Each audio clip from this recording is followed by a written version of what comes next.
Welcome to the Infinite Imaginarium, where your digital dreams get turned into reality. Let your mind go, and go deep, deep, deep inside the Imaginarium. The Imaginarium is a place to dream up a new story for humanity. There's a new story waiting to be told. It is a story of human possibilities, what people are capable of doing when we come together. Many of us carry the story inside of us and are afraid to speak it. We tell ourselves we are crazy, but in fact we represent a new sanity. The ideas and practices that can create a future worth living. It is our stories that make sense of the world. If you have no frame of reference, your eyes can't tell the difference, and neither can your brain. The point is that the world we perceive isn't actually the world itself. It is our story of the world, based on our knowledge and what we have learned from others. The world has no meaning by itself. We supply the meaning.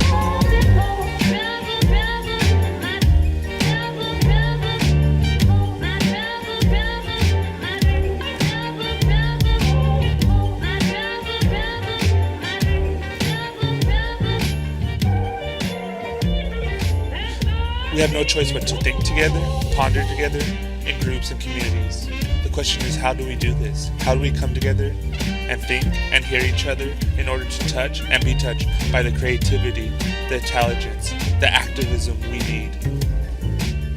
You have entered the Imaginarium, where ideas roam free, where dreams are painted with reality, because at the end of history, it will be art and beauty that sets consciousness free.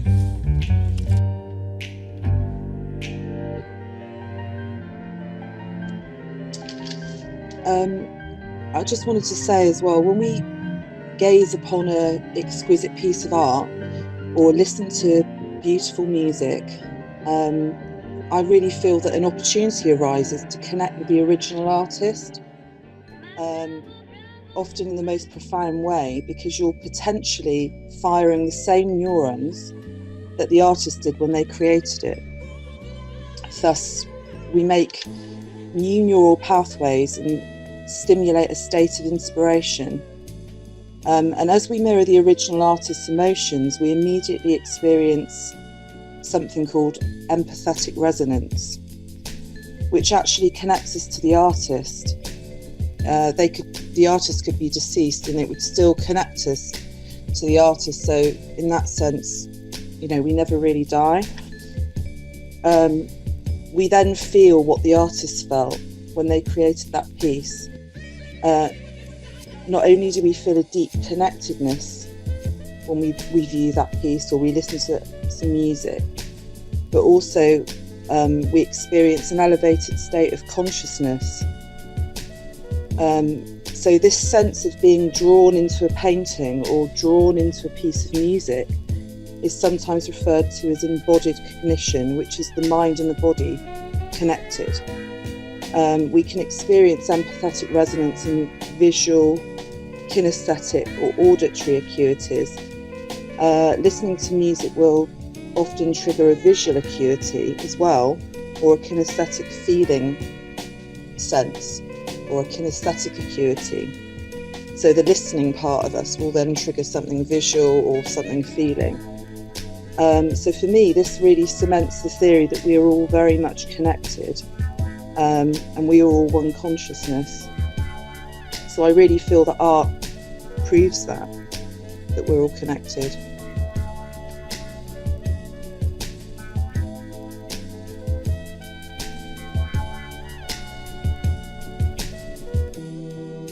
And what would we say of time? The time of our lives and the time of our observations. Khalil Gibran might say, you would measure time, the measureless and the immeasurable. You would adjust your conduct and even direct the course of your spirit according to the hours and seasons. Of time you would make a stream upon whose bank you would sit and watch it flowing. Yet the timeless in you is aware of life's timelessness, and knowing that yesterday is but today's memory and tomorrow is today's dream. And that which sings and contemplates in you is still dwelling within the bounds of the first moment which scattered the stars into space. Who among you does not feel that his power to love is boundless, and yet who does not feel that very love, though boundless, encompassed within the center of his being, and moving not from love thought to love thought, nor love deed to other love deed. And is not time even as love is, undivided and spaceless? But if in your thought you must measure time into seasons, let each of us a season encircle all the other seasons, and let today's embrace the past with the remembrance and the future with longing. And what would we say of labor? What would we say of the Earth Mother's labor for us? Perhaps we could decree it as the creation of life. This is an excerpt from Alicia Joaquin. The watermelon pulsates, being pumped full of life-giving juices, through its umbilical cord, connecting to the placenta of rich soil. The mother nurtures it tenderly, rocking it with care in her arms, comforting it when it cries, droplets of morning dew. The mother incubates her child with beams of her warm love and sprinkles it with a mist of refreshing rain, waiting patiently for it to ripen. The mother veils her child in lush green vines and thick velvety leaves to keep it safe. She soothes the hungry away from her child, blowing the burrowing insects off the fruit with a gentle breeze. At last it's ripe and ready to be birthed, and the leaves are parted, and the smooth round watermelon, free of any imperfection, is raised by two strong hands, fingers spread. The mother screams in pain when the cord, though which the child was nurtured, is severed. The mother's child is lifted into the sunlight. The mother breathes a sigh of relief when the pain is past and a smile at the fruit of her labor. She looks away as her child is ceremoniously baptized in the water of the sink to cleanse any of the contamination. It's then cut into slices, the knife squeaking into the thick rind. But she looks back when a slice is handed to a small child. He grins at his mother, who has provided him with food, and the bright red juice dribbles down his pudgy chin, and he smiles, pushing forward a playful black seed through the hole made from the missing tooth, and the mother smiles back.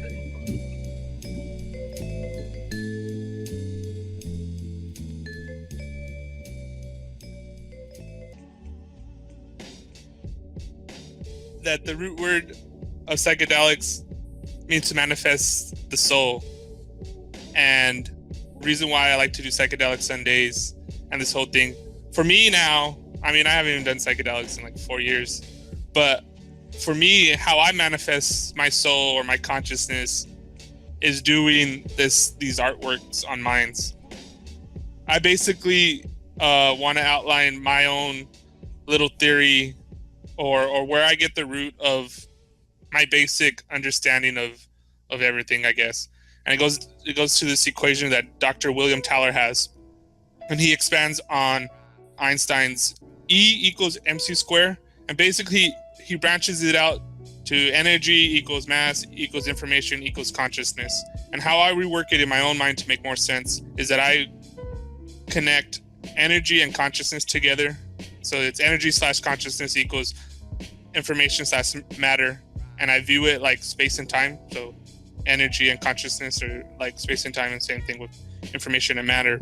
When we work this, and he says this in one of his white papers, is like, instead of asking what consciousness means, because there's no really adequate definition of consciousness, and we can't generally agree on what consciousness means, but we ask what consciousness does, and immediately we see that consciousness manipulates information in forms of numbers, words, sounds, images, generally symbols. And this is what art is, right? We manipulate symbols to express ourselves, the world we see around us. But there's this feedback loop with our technology.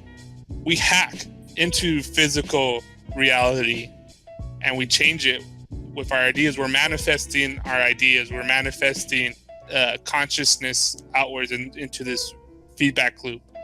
And this is why I use the symbol that I use. And the symbol that I use is the bee shaman, which is one of the oldest of. It comes from a cave painting, and from what I have studied, this is one of the first examples of an artist or the shaman drawing something, expressing something that is not seen in the everyday physical world. Before, all the cave paintings before that were all naturalistic. The landscape with buffalo or deer or whatever the game, and they're hunting. But this is something that's different. The other, this realm of consciousness, of deep reality, and they expressed it as this bee shaman, and he has like mushrooms growing out of him. So the creatures that ate the mushrooms and started to do art in these caves and species hallucinate, and that's the same process that we started hallucinating, in Star Trek and all this kind of stuff about spaceships and cell phones and you go to Leonardo da Vinci, all these artists who are, even the best of our scientists are artists, and I think everybody's an artist, and either we realize it or not. So I'm going to end it with a quote with Terence McKenna and then see what everybody else thinks. We can move no faster than the evolution of our language. And this is certainly a part of what psychedelics are about. They force the evolution of language. So, Nikki, kind of going into what you were saying about externalizing or expressing consciousness. Art, we had this communion, the mirroring of neurons. You want to touch on that? Yeah. One of the things I wanted to say about, the amazing thing about art and art therapy as well, that is being sort of more recognised now as a real tangible thing, is that there are some people that aren't very good at being empathetic or connecting with other people, or some people struggle to see beyond what's going on around them. To some extent, we're all like that.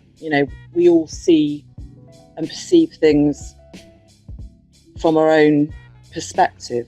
So in that sense, we're all the same, selfish, I guess, in the sense that we just see things from our perspective.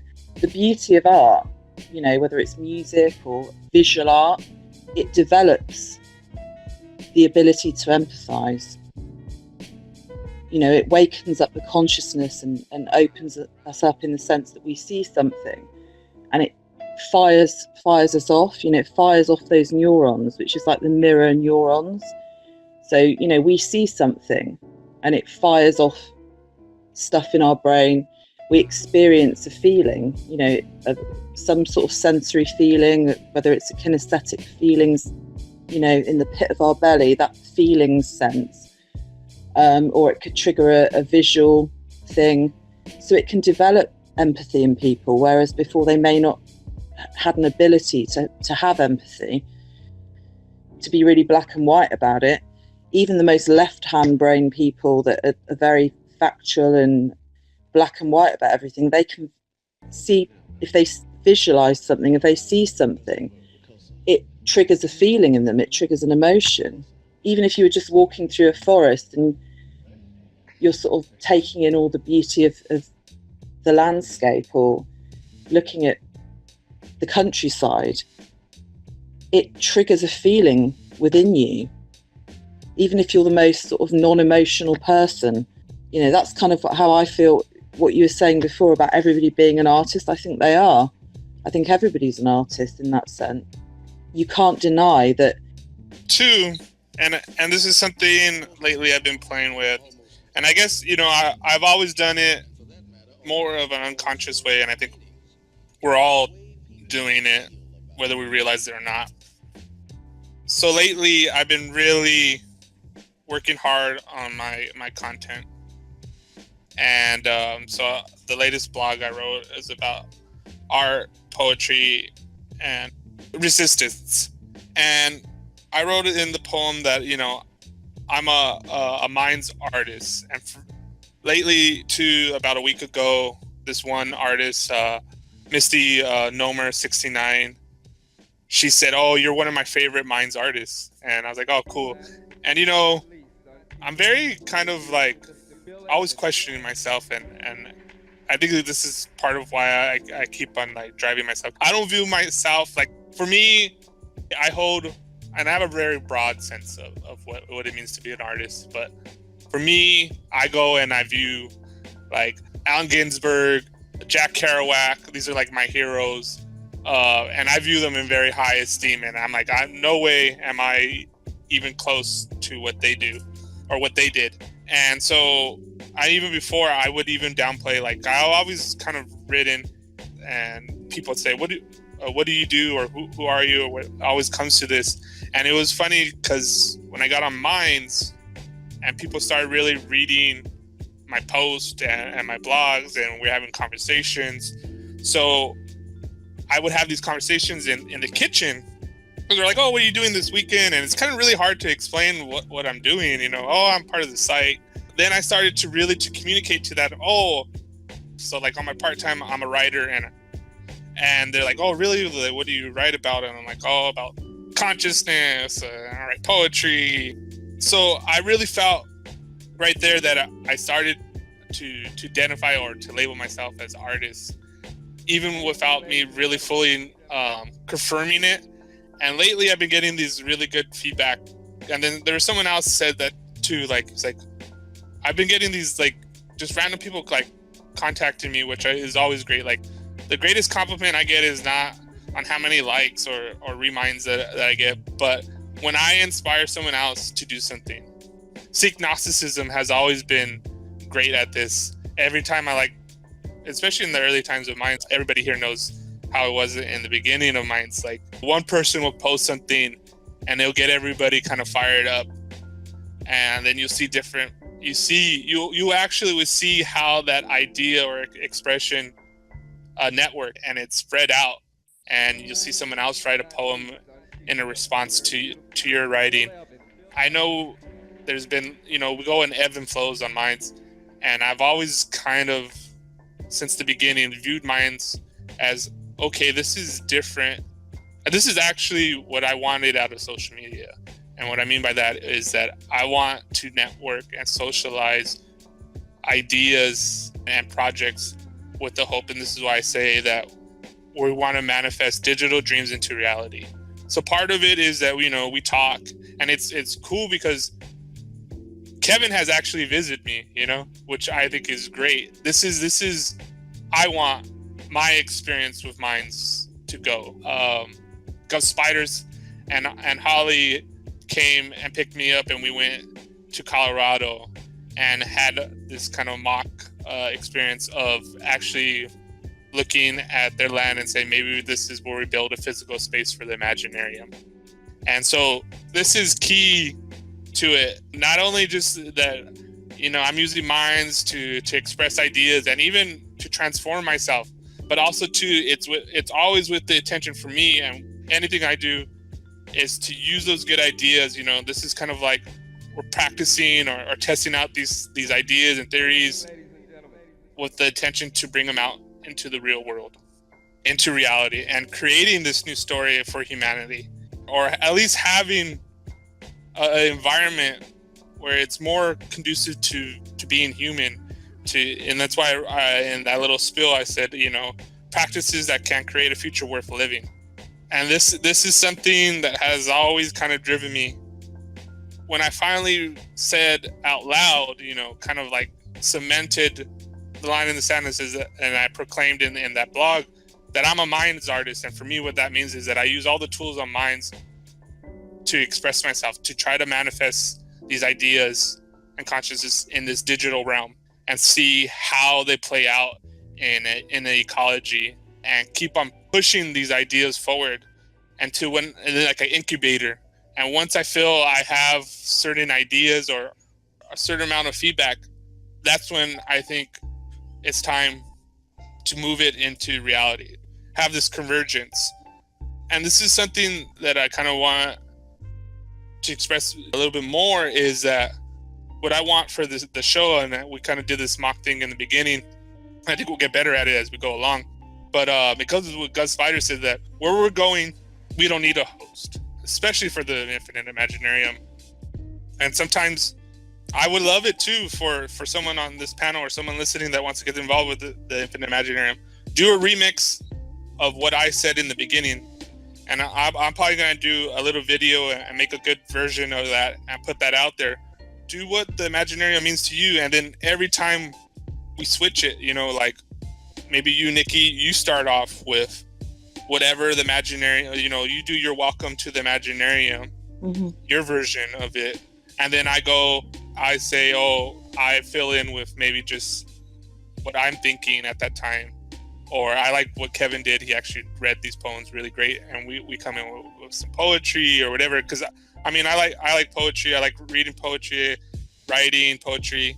And so, you know, we have a loose format for that, but it's with the intention that it could go, and it should always be diverse in perspectives. You know, maybe we read quotes, or maybe we find some article or study. Like I was telling Nikki earlier too, what I was reading before is an article that I posted on Minds, is how art affects a consciousness, and it talks about exactly what Nikki said in her spiel. And this is the actual, I came up with a term with this, it's called the deep network. You know, networks are ideas, and the deep network are these synchronicities, the emergence and evolution of ideas. And so this is what connects us. I was actually having this conversation with Corey earlier too, and I was telling him, when I'm working on something, this evolution of ideas that is like a deja vu. But what I mean by that is that, like, I come to this like realization of something, right? I'm working on it, and at the same time, randomly someone comes up to me and says something or posts something that goes perfectly with what I'm trying to express. And maybe I don't have the words yet, or the image yet, or whatever yet. Like the perfect example of that, and I don't know if you remember this, Nikki, but it was in Spare Time and spray paint cans with Wasted Talent. Yeah. I was talking to Wasted Talent and said, hey, when you go and do your graffiti, tape it. And even I had this conversation with Corey about speeding it up, and we do this like time lapse thing, and then I'll mix it in to a video. And I didn't have the song yet, and I was just like, okay, I don't know what I was going to do. And I was like, I'll wait till the video gets posted. The video gets posted. Nikki and Nino posted tag you. I think you tagged me in a Nino post about, what was it? Oh, Pretty Lights. And I'm like, holy shit, that song is perfect. And at the same time, simultaneously, I even had another window open up. I was viewing his video, and I'm like, oh my God, these are so perfect. And it was so perfect that they even lined up on their time. The length of his video was the same, was almost perfect to the length of that song. And I'm like, holy shit, this is perfect. This is what it is. That's one example of this experience. And I think, I mean, me and Nikki have talked about this, you know, your dream, the synchronicity, the dreams. I have this experience with this experience, and hopefully, you know, as we keep on evolving, whatever we're doing, we're giving people, and this is, I'm going to speak kind of for all of us, because I think this is true for most of the people that I really talk to on Minds, is that there's some growing pains going on with Minds. And I had this discussion in a scenario hangout with Douglas Rushkoff, and he was saying about the onboarding process and the symbols that we use are very important. If we're saying we have, and this was in a scenario talk in the context of scenario, but it goes with Minds, if we want to build something new, the technology, you know, open source, encrypted, that's all fine. Or is it blockchain or cryptocurrency? That's all fine. But if we have the same mindset that we had back on the other social media sites via Twitter, YouTube, and Facebook, then it doesn't matter what the underlying technology is. You know, you can't solve the problems with the same mindset. And this is where I wanted to take the Imaginarium, is okay, so what is the new story for humanity, and how do we express it for ourselves, and so we understand it for ourselves? I think it always starts for the individual. But if you go so deep and true to yourself, this is why art, what you're saying, is timeless. And in a sense, you live forever if you launch onto that idea. And this is this great quote that I always use by Allen Ginsberg: beauty is beauty, that's all there is to it. If you're interested in you, then you're stuck with you and you're stuck with your death. But if you get interested in beauty, then you launched onto something mysterious inside your soul that grows and grows like a secret insane thought until you're it. And that boils down to me what art is: exchange beauty with art. And once you have that experience, I mean, we all have had this experience, whether it's music, whether it's a movie, a book, or seeing a concert, it changes you. So I use psychedelics and that imagery because I think it kind of goes, that's the imagery and the symbols that I think can penetrate the average person. Where I want to keep on moving things, and this is for me, for myself first, of what I want to get out of my mind's experience. And this is, I think, too, where I want to invest a lot more time and energy into the Infinite Imaginarium, is that anybody could help and get involved in the Infinite Imaginarium, but I want us who are already involved in the Imaginarium to start thinking about this. What is this new story? I've been lately looking at a lot of my old posts, and I don't know if you guys noticed that, and I remind a lot of it, and going back to the roots of how this all started and expanding on some of the ones that are the nuggets and getting more in depth with that. That's why I want to do like coordinated things with my blog, with my video edits, with my post, with the show. And I want it all to have this real in-depth sense and experience. So like, for instance, the Infinite Imaginarium show, what we're talking about right now, if you notice my feed, I have 2 different articles that kind of talk about what we are here, and synchronistically it worked with what Nikki was on, and in her own mind. We had no talk about that prior, but after it synced up, which I love that stuff. And it goes back to this thing that I've been wrestling with. I think the onboarding process, this is not to say this is how mine should be, but this is what mine's means to me. My own story of mine's. I want to express it truthfully and honestly in an artistic way so it resonates with the right people. And this has always been my experience, whether I've known it or not. And this is why we have these deep connections. And, like Nikki, I've never met her in actual physical reality, in physical space, but we have these synchronistic experiences because we launch onto the same ideas, artwork, or whatever it is, and we have this development that's happening with us. That the emergence of consciousness is manipulating symbols, and actually, we are the medium of which consciousness expresses itself. Consciousness is the artist, and we're just the pen. We're the paintbrush. But yeah, Nikki? Yeah, I mean, I've always had a bit of a love-hate thing when it comes to, online, connecting with people online, because in the one sense, it's immediate, instantaneous connection with people, which is great. But I also feel that there's no substitute for being with people in the flesh, that physical connection, because it goes back to the mirror neurons firing up. When you're with, when you see something visually, it stirs something in you. So there's no substitute for actually being with people. There's a connection that you feel with people when you're actually there in the flesh with them.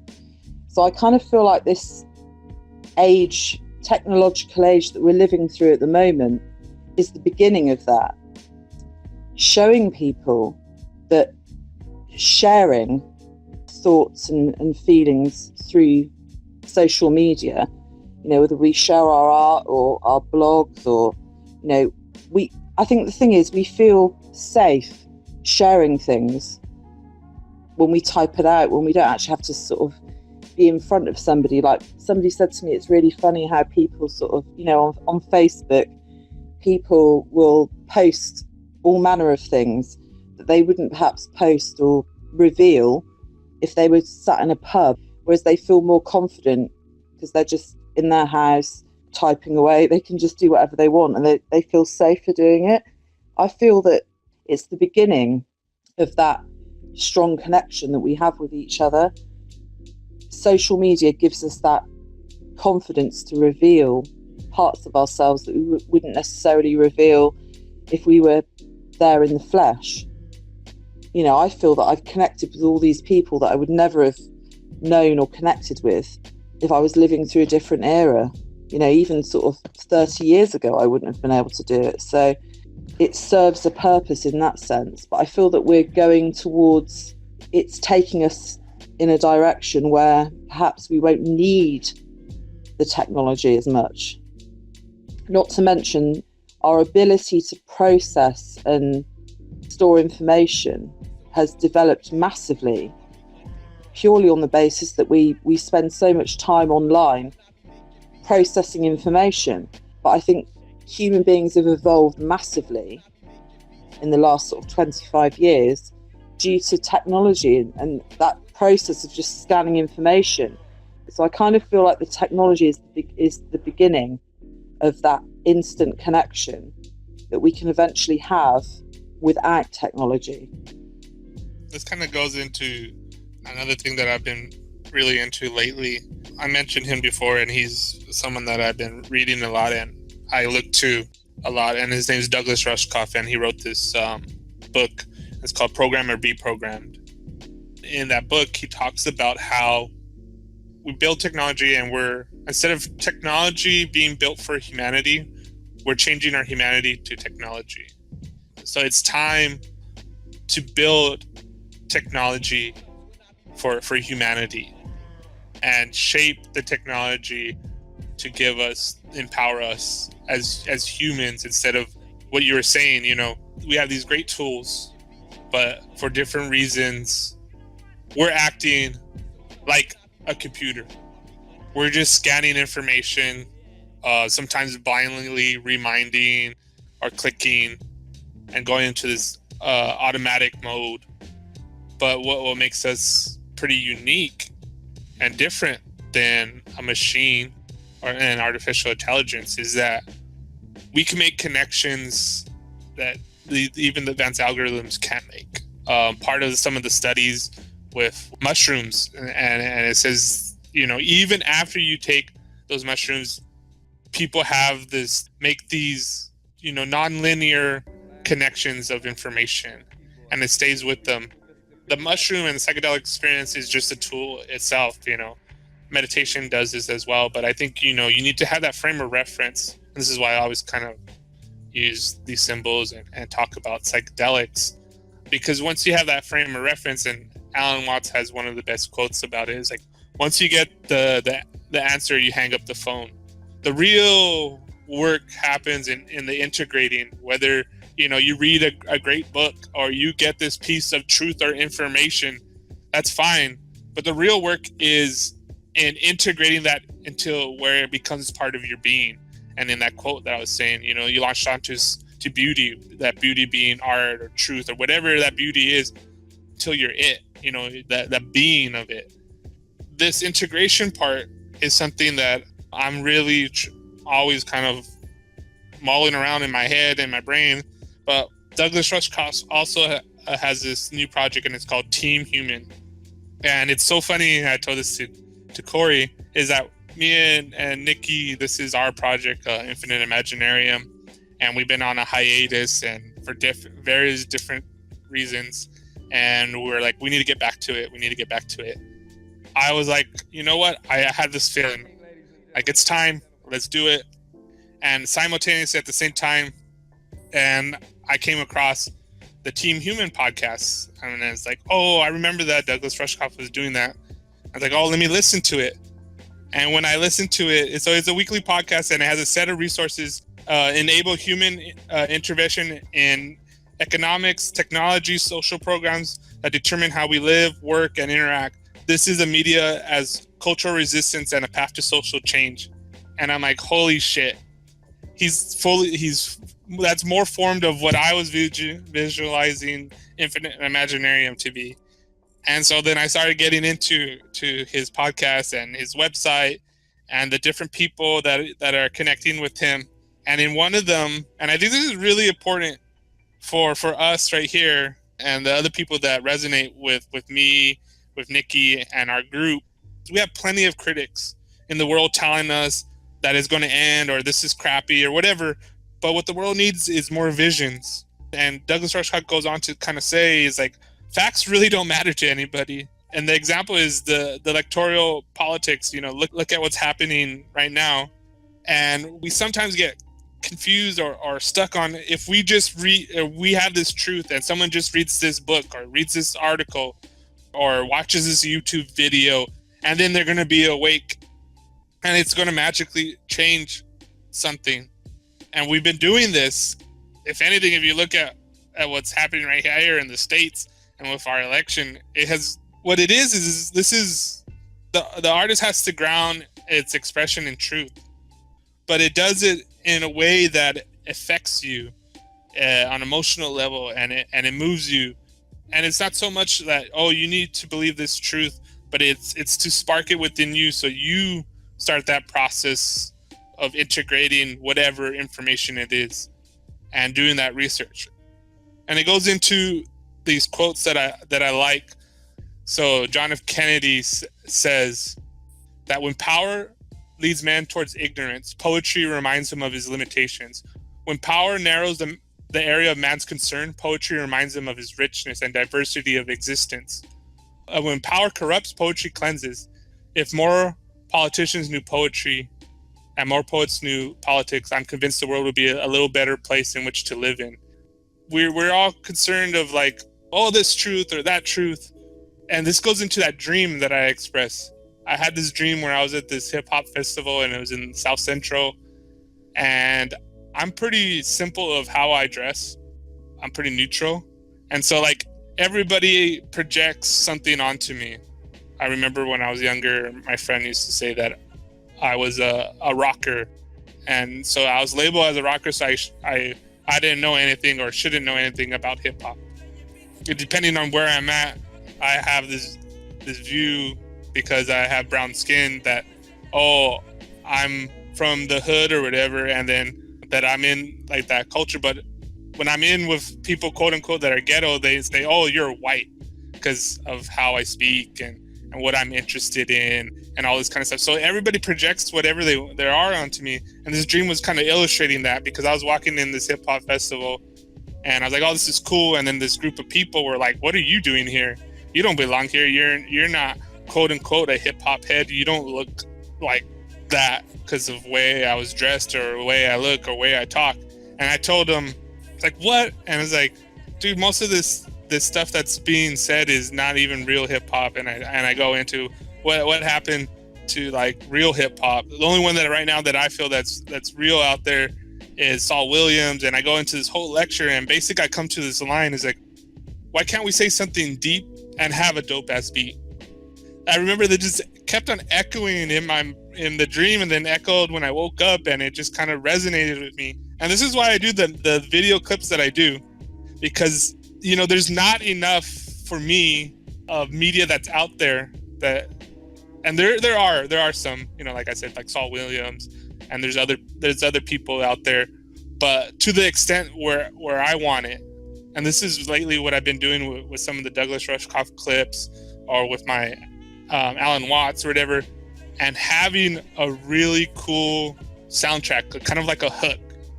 And sometimes I even feel that it's more powerful, those clips that I do, than all the writing I have done, because you can listen to it over and over again, and sometimes you don't even know why. I remember one of the best comments I got on one. It was I think it was Abstract Reality and Dreams. One guy's like, I can't stop listening to this and I don't even know why. And I was like, perfect, because that's kind of the intention of that. And even for me, like I listened to it over and over again. Like recently, like I said, I was making these clips with Douglas Rushkoff, and I listened to it over and over again. you scan and you scan for information, for the information or the media that you want, and then once you launch onto that, it's you get that, and then how do you make that grow or network? And this is part of the thing of like, how do I do it where it's also fun? Because this process of it making entertainment and fun, it shouldn't be mutually exclusive. Why do we have all this mindless entertainment? But also at the same time, we shouldn't have all of searching for truth or whatever should be boring as well. And this is where it comes to that crutch of that thing in that dream. Why can't we say something deep and have a dope ass beat? That's the magic is kind of at where I keep on striving to. Like, I don't think there's like a line that I steal from Jack Kerouac. I have nothing to offer the world but my own confusion. How do we move past the old narrative of the story, where it's a 3-act, beginning, middle, and end? Move away from teams and winning and this side or that side, but move into this ongoing open source narrative that continues. This is where I'm at right now. You want to say something, Nikki?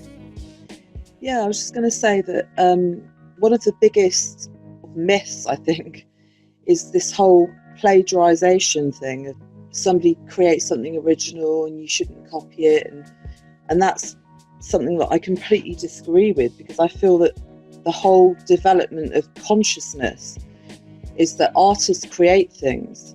It triggers feelings and mirror neurons and everybody, and then we create more art that is a development.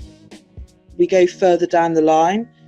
So art should not be something that is like, I've created this and I don't want anybody else, I'm going to patent this because I don't want anybody else to use it. Or when I create art, if I was to write a blog or create some kind of video movable montage or something, or music, I would want people to be free to use that, because they're not just going to replicate what I've done. They're going to create something new from it. It's going to trigger them. It's going to inspire them to create something new. So they might use elements of something that I've created, but they will evolve it. So I think art is a constantly evolving thing that should be free for everybody to use and take and create something new. So they use what you've created and they evolve it onto the next level.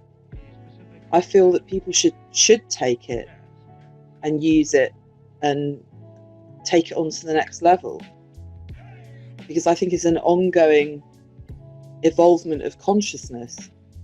Oh yeah, I mean, I am kind of extreme in that sense of copyright. I am totally and conscious of being a remix artist, and I think it goes back to the new story, the old story of ownership, of individuality and stuff.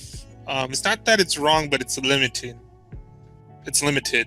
Kind of, and I mentioned this in one of our shows before, and it always kind of rings true to me, is that the new story is much like the old story or the original story.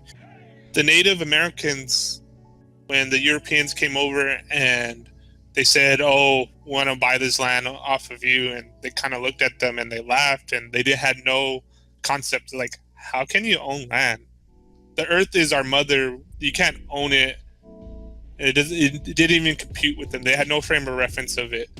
The same thing, I think, too, with ideas. That's what I said earlier, and I want to kind of re-emphasize it, is that, especially too in the creative process, if you're really honest with yourself. And I also saw this documentary about mathematicians when they're writing, doing new discoveries in math or whatever. They talk about it in the same way as art. They go in and they research a study, but then there's this moment, this aha moment, where it seems like the answer or the idea comes to them instead of them creating the idea. It's not that the ideas belong to us, but it's more like we belong to the ideas. And consciousness and that information is expanding and pushing and pulling us, and we're just one of the newest forms of technology to process and express consciousness and information. We are a paintbrush for information and ideas. This is where my head's at and where it makes the most sense to me when I'm honing in on my skills or even making better video mixes. Of course, giving credit to them, because I think it's important to go down that rabbit hole of the source. And that's why lately I've been kind of preaching about Douglas Rushkoff and preaching about Saul Williams, because those two right now are where I look to, and they're kind of the voice and the vision of where I want to take Satori D. Like that old saying with the scientists, I think it was Sir Isaac Newton, that said, we stand on the shoulders of giants. Everything that has come before us, and we should build upon that. Why reinvent the wheel? I have this one poem, it's called Unconscious Tape Loops. In one of the Unconscious Tape Loop blues, it's really a mashup of Allen Ginsberg and William S. Burroughs. And I just kind of update it, and I use some of my own experience. He has his line where he says, Allen Ginsberg, I've seen the best of my minds be destroyed by blah, blah, blah. And I use YouTube, #wars, YouPorn, and I say modern stuff where I feel, the best of our minds being destroyed by these things. So I just kind of blatantly rip off Allen Ginsberg in that poem. Really looks at anything I do, it is definitely, quote unquote, I'm plagiarizing so many different artists, but at the same time, I think too, the reason I do it because I consciously, hold all those artists in great respect, because they have developed me, not only just art or how I express myself, but my consciousness. It has formed my consciousness, and this is why I like to quote Terrence McKenna, or I use Alan Watts in a remix. And a lot of times I just do it for myself because I want to always go to the source and kind of look back and see where I want to go. Or a lot of my stuff is out of my own confusion of my development. Kevin, did you want to say something? Yeah. Art therapy. We'll go right back to where Nikki was at the beginning there. Definitely one of the strongest points of where I'm trying to push minds in image therapy and reinvigorating the non-human connection of where society and social network has clearly taken us back and made us, very narcissistic, very wrapped up in what each of us are doing, what we are. When we look at the things in consciousness that inspire us, what are the things that pull art from us? It's the moment, which is why I chose time and Khalil Gibran, and work. It's seizing the moment through inspiration to live and smile. And I think we're really at critical mass, and the human condition of humans talking about humans, about technology and where we're going, is this huge whitewash over the depth of our reality within our biosphere, which is why I'm so into image therapy for minds content, because I'm trying to initiate passion for what sustains us, the living things that are food and air and clean water comes from the earth. They recently released that 58% of all the non-human being living things are dead and never coming back. And in 4 more years, it will be 2/3 of all the biodiversity on the planet dead. We would like to perpetuate having consciousness. We'll have to rein in the fact that this human condition is a part of all living things and a part of our spaceship. And we can probably pretty safely through technology go into a world of Soylent Green, if any of you have seen that movie, where we turn humans into food and digest each other. But then ultimately, where will that leave art? Where will that leave creativity? Imagine hallways with just throngs of images of other human beings and not of exotic creatures with exotic colors and landscapes painted in black and white. It's really a critical moment in history that we get past our narcissism, that we get past our boastful pride of what technology is supposedly doing for us, and come to the conclusion that when it's commodified and militarized, that the technology isn't providing us a healthy environment to be artists, to grow consciousness. Like, this is where I'm at and why I'm so searching out to, trigger people's underbelly, to make them go into a softened mental state, that they will reach into themselves, and then maybe they will read some of the more deeper thinking things that you post, Daniel, and until we can realize our true spirit selves, our spirit persons having a human experience, we still have to have this human experience. The native methodology of the Earth Mother being first, like they said in the Hopi prophecy, that the black snake prophecy is coming true. So if we want to continue to proliferate art, we need all the living creatures and bird songs and things to continue this journey of desire, of wonderment, of inspiration, and get past this monologue of human beings and about human beings and creation and technology, because it could be that it's just leading us to a singularity loop. I feel that it's really a case of, it's a fork in the road moment, in the sense that, whatever you want to create, whatever reality you want to see, that's what you'll have. So in that sense, I feel that there's going to be a bit of a divide in collective consciousness, if you like. I agree with you in part about about the future generations, about the children. It kind of falls down to us to create a reality that they deserve. I kind of feel as well that some of the younger generations, they're so relaxed and chilled out because they're kind of more evolved than we are. So, I kind of feel it really is just down to the fact that we create what we think about. Whatever we think about becomes the reality. So we can't change other people's views or thoughts or belief systems. Quite often I see online, this constant sharing of things, to enlighten people and alert people of things that are going on in the world. And, oh God, we need to make people aware of this, and we need to make people understand what's going on.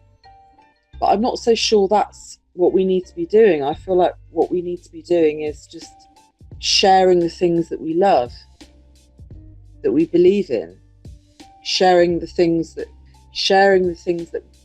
are the reality that we want to see come about. And that's kind of all. It sounds like a really selfish thing. It kind of sounds wrong in terms of what we've been brought up to think, that we shouldn't be selfish and just do what we want to do. But actually, we're doing consciousness as a whole. If you think in terms of consciousness split up into trillions of different aspects, we're doing them a service, a good service, by sharing the things that we love and want to create. So if we want to create beauty and lovely things on the planet, then that's what we want to be sharing. We don't need to focus so much on sharing the things that we think we need to alert people to understand. you can't force those things upon people. It doesn't matter how many times you share something and, you know, ram it down their throats. It would be the same as speaking to somebody in another language, speaking to somebody in French. They didn't understand French or Italian or whatever. They can't understand it. It's like, you know, you may as well be speaking another language. So I kind of feel that you have to focus on the things that you want to see happen. That goes into what I was saying about frame of reference. And I rather, for my own personal way of expressing, like what you said, you're using levels to express something, but you don't necessarily mean it as. They have no frame of reference. They don't have that set of symbols to express that idea yet. And we, even myself and other people, that's why I'm constantly looking for different images and words and songs, because I don't have the right symbols to fully express myself. And I don't think I'll ever will. There's that constantly striving for that.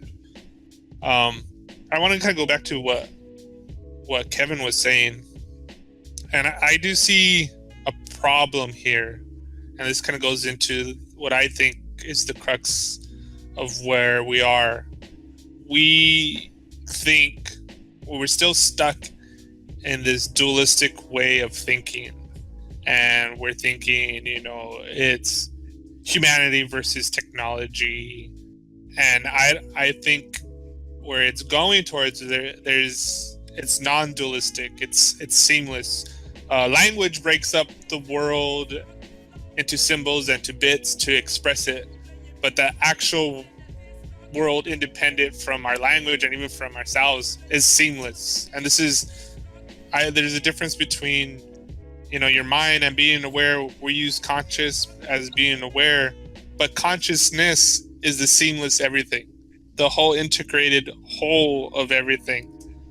Before, we used to use this symbol or word, God or spirit, the great spirit. The new symbol that I like to use and word I like to use, because it's less loaded, is consciousness. And I use it in a lot in the same sense. It's to express this deeper. It's just a symbol, though. We get hung up. Technology is natural. You know, we are part of nature, and technology is part of us. You know, like, we're an expression of nature, of consciousness, and technology is the expression of us. Yes, we are kind of like in this infant stage of using it, and we don't know what to do with it. And I think what Nikki was saying is very true. There's kids that are doing amazing things, you know. There's this 16-year-old girl in Brazil that's talking to the UN about doing this environmental movement and how, you know, we need to be aware. And there's this kid that I saw one time from the States, and he's doing the same thing. He addressed it to the UN. I forgot what I was reading, that I think it was in a podcast with Douglas Rushkoff or somebody. I was listening to something, and they were saying about how it's more that the older people, or people that are having this division with, or this conflict with technology, because they weren't, like, it wasn't just a given and born into it. And, you know, it's kind of like that novelty of it, and they're the ones more, let's say, more addicted to the technology, where the younger kids take it for granted, the technology. Yes, there's problems with kids, you know, using the phone too much, or social media too much. But I forgot who was saying it, but they said something about the kids better adapt to this environment than the people prior to this environment. Kids adapt quickly. I think, you know, like, for instance, just to be an example, the quote unquote, I hate labels, but the millennials, it's not even a debate about the legalization of, this is just a symbol of marijuana. Like, for them, it's just like a given. Yeah, like, why is that even an issue?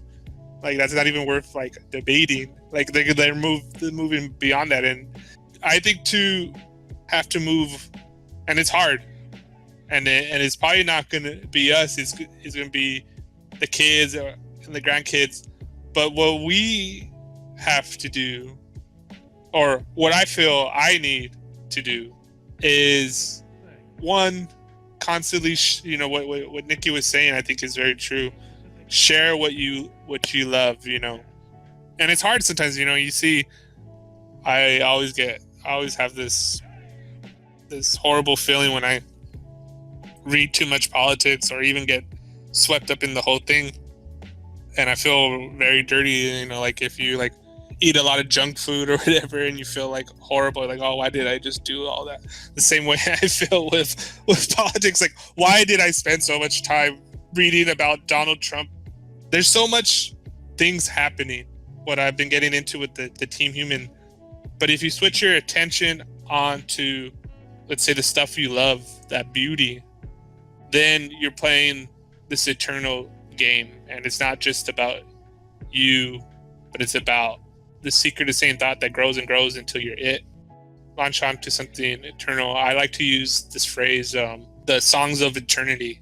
And that's what I mean by that. This music, this art that has always kind of been there, the heartbeat of the universe, these songs of eternity. And we are all notes and sounds and colors and vibrations of the songs of eternity that keep on playing themselves out.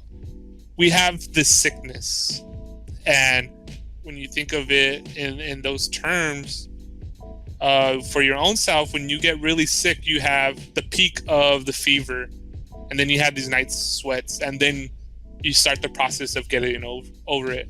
And I hope this is the peak of the fever. I hope this is the peak of the virus, so that we can start to work to get over it. And when power corrupts, poetry cleanses.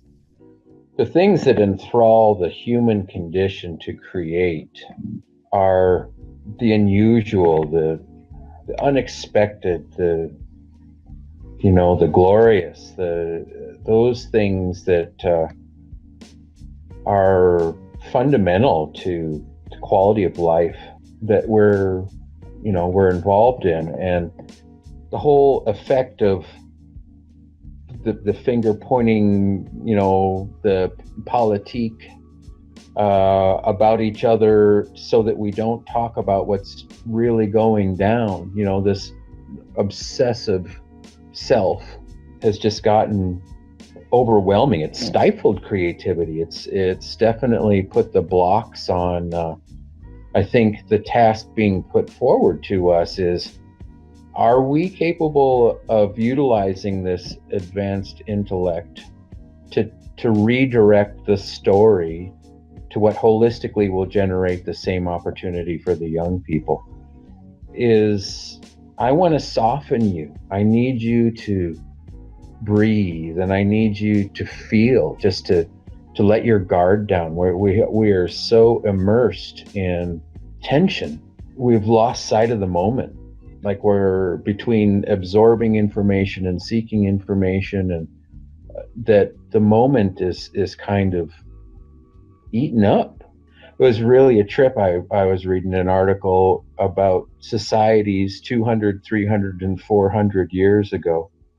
And the average worker type people, like we all are, worked like half as much as we do now. So they've literally got this closed loop going on, where our freedom to postulate and use language in all its brilliance, with all its amazing words. Look how small our vocabularies are now. And it's time to put the foot down and change the story, like you're doing, Daniel, and like you're doing, Nikki.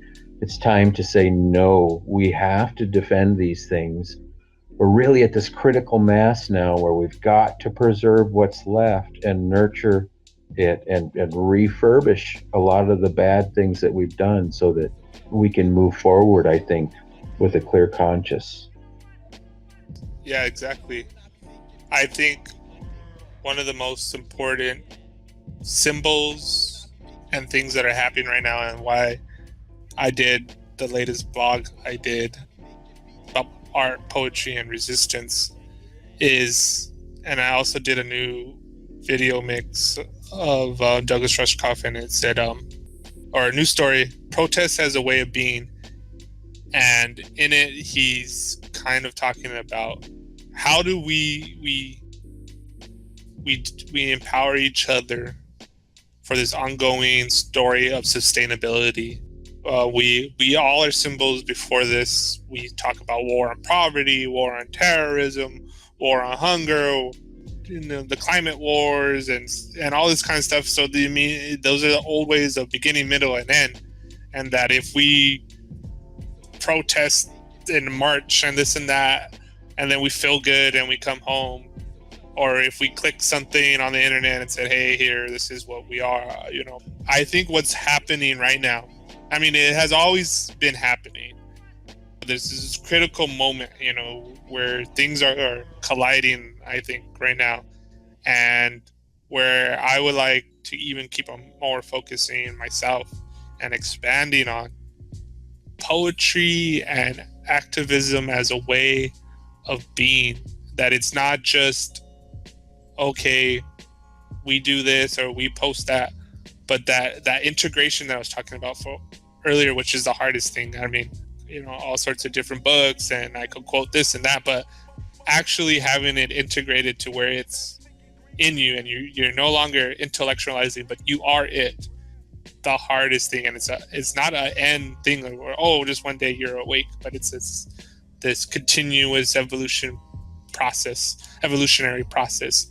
And I think we're all kind of getting there, of all the stuff that I have seen, what I like to look at science, systems thinking, and thinking of things as whole systems, and looking to the dynamics of biology to help better design our technologies. And they talk about how we're doing information and using swarms or whether it's made safe, and talking about ant colonies. That stuff is technology too.